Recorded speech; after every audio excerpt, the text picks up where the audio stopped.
Imagine कीजिए कि आप एक रिंग में खड़े हैं, सामने अपोनेंट है, आपने पूरी ताकत से पंच मारा, लेकिन इम्पैक्ट वैसा नहीं है जैसा आपने सोचा था। और ठीक उसी पल सामने वाला फाइटर एक सिंपल सा स्ट्राइक मारता है और आपको लगता है जैसे ट्रक टकरा गया हो। अब सवाल ये नहीं है कि वो आपसे ज़्यादा स्ट्रोंग था या नहीं, असली सवाल ये है कि उसके स्ट्राइक में ऐसा क्या था जो आपके स्ट्राइक में नहीं था। अगर आपने ये वीडियो मिस कर दिया तो शायद आप नौथाई की उस सबसे ज़रूरी सच्चाई को मिस कर देंगे जो पावर और स्पीड को हमेशा के लिए रीडिफाइन कर सकती है। नौथाई को अक्सर लोग ब्रूटल आर्ट कहते हैं। एल्बोज, नीज, सिंस, क्लिंच, सब कुछ रो लगता है, लेकिन जो चीज़ बाहर से ब्रूटल दिखती है वो अंदर से उतनी ही साइंटिफिक होती है। इलाइट मुथाई फाइटर्स रैंडमनेस में नहीं मारते हैं, उनकी हर स्ट्राइक के पीछे फिजिक्स काम करती रहती है।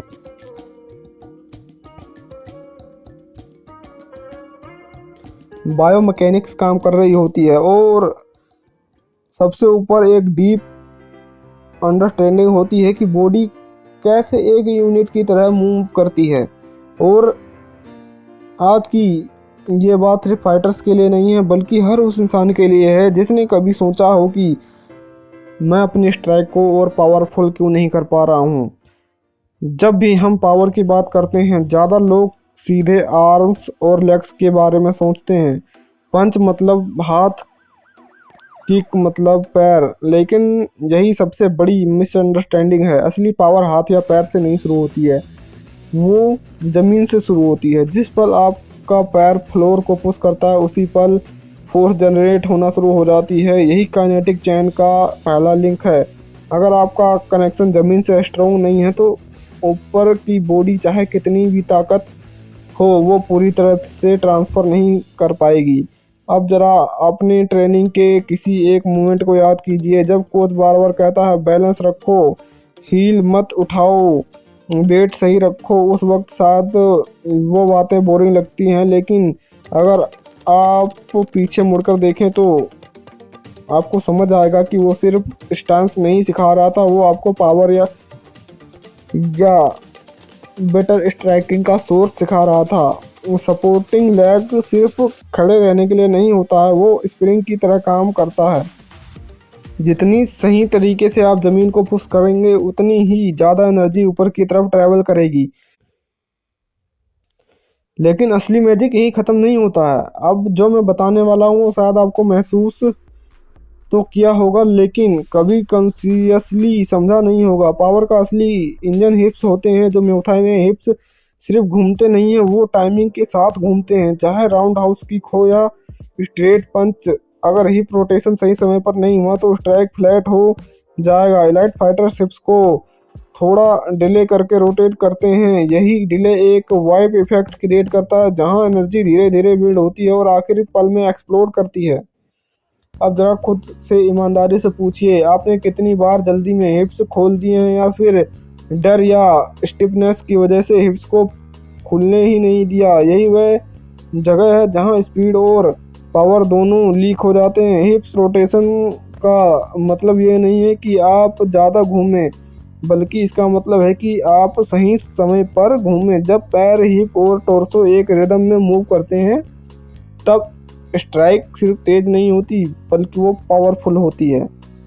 और अब हम पहुंचते हैं अपर बॉडी तक, टॉर्सो और शोल्डर्स, जो लोग अक्सर अंडर एस्टिमेट कर देते हैं। आर्म्स में डिलीवरी सिस्टम है, सोर्स नहीं। जब हिप्स रोटेट करते हैं, टॉर्सो नेचुरली फॉलो करता है। अगर कोर मसल्स यहाँ ब्रिज का काम करते हैं। अगर कोर वीक है या डिस्कनेक्टेड है तो नीचे से आने वाली एनर्जी बीच में ही डिसिपेट हो जाती है। लेकिन जब कोर इंगेज होता है, शोल्डर्स को एक शार्प स्नैप मिलता है। यही शोल्डर स्नैप स्ट्राइक को लाइटनिंग फास्ट बना देता है। आपने इलाइट फाइटर्स को ध्यान से देखा होगा, उनका पंच लगते ही हाथ तुरंत गार्ड में वापस आ जाता है। ये सिर्फ डिसिप्लिन नहीं है, बल्कि यह बायोमैकेनिक्स है। एक्सटेंशन और रिटेक्शन का सही बैलेंस स्पीड को बढ़ाता है और एनर्जी लॉस को कम करता है। जितनी जल्दी हाथ वापस आता है, उतनी ही जल्दी अगला स्ट्राइक रेडी हो जाता है। यही इफिशिएंसी है, हाई लेवल स्ट्राइकिंग है। अब यहाँ एक ऐसी बात है जो बहुत से लोग एक्सेप्ट कर ना नहीं चाहते। पावर का मतलब हमेशा टेंशन नहीं होता है। कई फाइटर सोचते हैं कि अगर पूरे शरीर को स्टिप करके मारेंगे तो ज़्यादा डैमेज होगा, लेकिन फिजिक्स कुछ और ही कहती है। न्यूटन के लॉज के हिसाब से force equal to mass into acceleration. Acceleration तभी मैक्सिमम होता है जब मूवमेंट फ्री होती है। एक्सेसिव टेंशन एक्सेलरेशन को स्लो कर देता है। एलाइट फाइटर्स स्ट्राइक से पहले हमेशा रिलैक्स रहते हैं, इनफैक्ट के मूवमेंट पर ही टेंशन क्रिएट करते हैं। यहाँ पर एक इमोशनल कनेक्शन बनता है। सोचिए, अब आप फाइट से पहले एंसोसियस होते हैं, नर्वस होते हैं, तो क्या होता है? शोल्डर टाइट हो जाते हैं, ब्रीथिंग सैलो हो जाती है, मूवमेंट रिजिड हो जाता है और फिर स्ट्राइक में वो फ्लो नहीं आता है। शायद आपने खुद महसूस किया हो। यही वजह है कि माइंडसेट और बायोमैकेनिक्स अलग नहीं है। Relax mind, relaxed body, better acceleration, ज़्यादा पावर। ये सिर्फ टेक्निक नहीं है, ये इनर ट्रांसफॉर्मेशन है। लेकिन असली बात तो अब आने वाली है। ब्रूट स्ट्रेंथ की एक लिमिट होती है, उसके बाद वो आपको स्लो कर देती है, स्टिप कर देती है। स्किल टेक्निक आपको एफिशिएंट बनाती है। यही रीज़न है कि जो लाइट फाइटर्स भी हैवियर अपोनेंट को नॉकडाउन करने का दम रखते हैं। फिजिक्स किसी वेट क्लास को नहीं मानती, वो सिर्फ मूवमेंट को रिवॉर्ड करती है। जब पूरा शरीर एक चैन की तरह काम करता है तब स्ट्राइक सिर्फ मसल से नहीं, मोमेंटम से पैदा होती है। अब सवाल ये है कि सारी टेक्निक्स को प्रैक्टिस में कैसे लाएं। इसका जवाब कॉम्प्लिकेटेड नहीं है, लेकिन डिसिप्लिन मांगता है।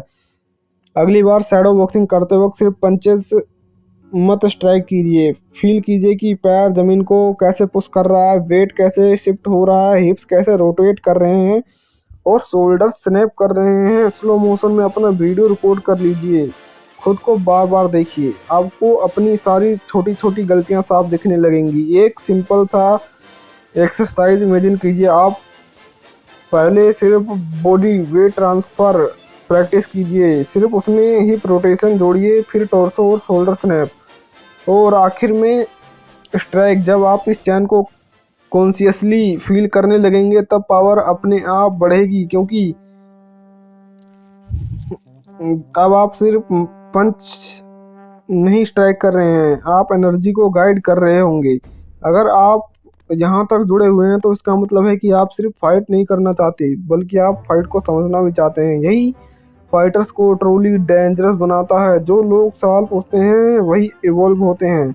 अगर कभी ऐसा लगे कि आपको ट्रेनिंग में क्लियरिटी ला रही हैं तो नेचुरली वीडियो को लाइक कर देना। ये कोई प्रेशर नहीं है, बस एक साइलेंट कनेक्शन है। और अगर आपको लगता है कि डीप ब्रेकडाउन और चाहिए तो चैनल को सब्सक्राइब भी कर लेना, उसी फ्लो का हिस्सा है।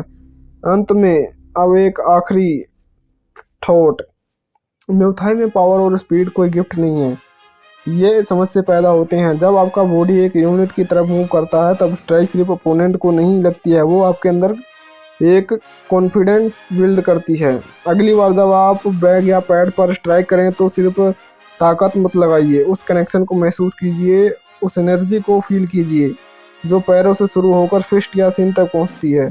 आप कमेंट में बताइए, आपकी स्ट्राइकिंग में आपको ज़्यादा स्ट्रगल कहाँ पर आती है, पावर में या स्पीड में? और इस चैनल पर कमेंट कीजिए और हम उसके बारे में एक फुल ब्रेकडाउन वीडियो बना देंगे, क्योंकि यहीं से असली ट्रांसफॉर्मेशन शुरू होता है। फिर मिलते हैं अगली वीडियो में।